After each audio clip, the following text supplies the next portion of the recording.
Korean War was a war between capitalism and communism. South Korea was allied with the United Nations in their capital views on running a nation, while North Korea was allied with countries such as Russia and China in their communist views. Russia and North Korea were allies during the Cold War that followed after World War II. Russia believed in a communist government. North Korea and South Korea were split along the 38th parallel. Pyongyang became the capital of North Korea, while Seoul became the capital of South Korea. South Korea and the United Nations were allies during the Cold War and the Korean War.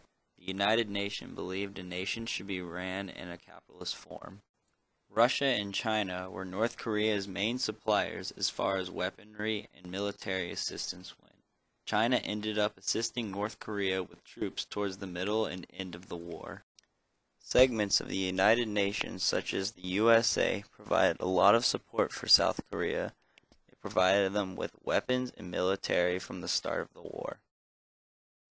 Syngman Rhee was elected President of South Korea in May of 1948. They elected him President of the Republic of Korea. Kim Il-sung was elected President of the Democratic People of Korea in North Korea soon after Syngman Rhee was elected President of the Republic of Korea. General Douglas MacArthur was in charge of the military fighting for South Korea.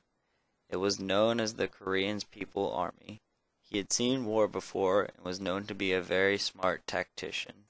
Chung Yong-gon was in charge of North Korea's army, the Republic of Korea Army.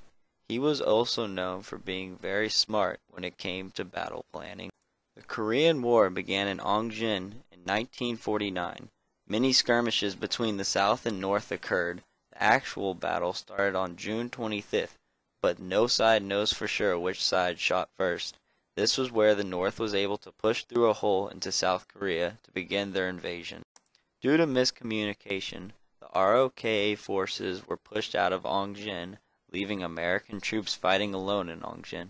This left a huge, gaping hole for the North to capture Seoul and a successful invasion into the South. When the ROKA forces lost the big battle on Ongjin, this sparked the Americans to truly get involved in the war. Dean Acheson, the Secretary of State, made the decision to send in air and ground support to Korea. The ROKA was completely backed up to the Yellow Sea. Fortunately, America was sending in more troops and supplies. American air support was also able to slow the enemy supply lines. This provided enough time for General MacArthur to come up with his plan. Operation Chromite was the turning point in the Korean War. When troops had been completely replenished, General MacArthur proposed a very daring idea. His idea was to send in an amphibious unit very deep into enemy lines in the port city of Incheon. It wasn't just daring because of where it was located. The port was also very difficult to get to and required incredible precision. The channel was a very narrow route and was completely inaccessible at low tide. The North Koreans were completely caught off guard with this invasion. It was a huge success for the ROKA. Once this was successful, the Americans pushed out and started fighting towards Incheon, creating a pinch on the North Koreans. The North Koreans were eventually forced to retreat back over the 38th parallel.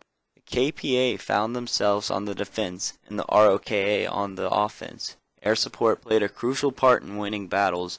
For the first time, the South was winning the war. The Communists, on the other hand, were frantic. They could not let capitalism get a grasp on both North and South Korea. After the South invasion, there was no other logical choice for the Communists than to let the Chinese help the KPA directly. China sent in troops to help defend North Korea and the last bit of remaining Communist control. Eventually, the United States ordered its army to pull out of North Korea. America felt like their job had been done in making sure that South Korea did not fall to communism.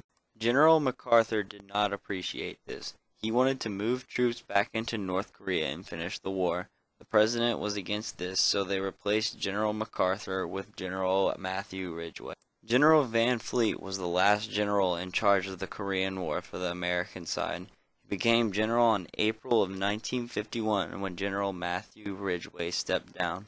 Van Fleet completely agreed with MacArthur, and the Americans and South Koreans should have pushed for the win.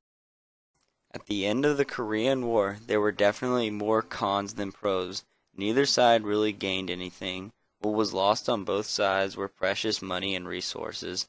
The Communists remained in control of the north side, and the capitalists kept the south.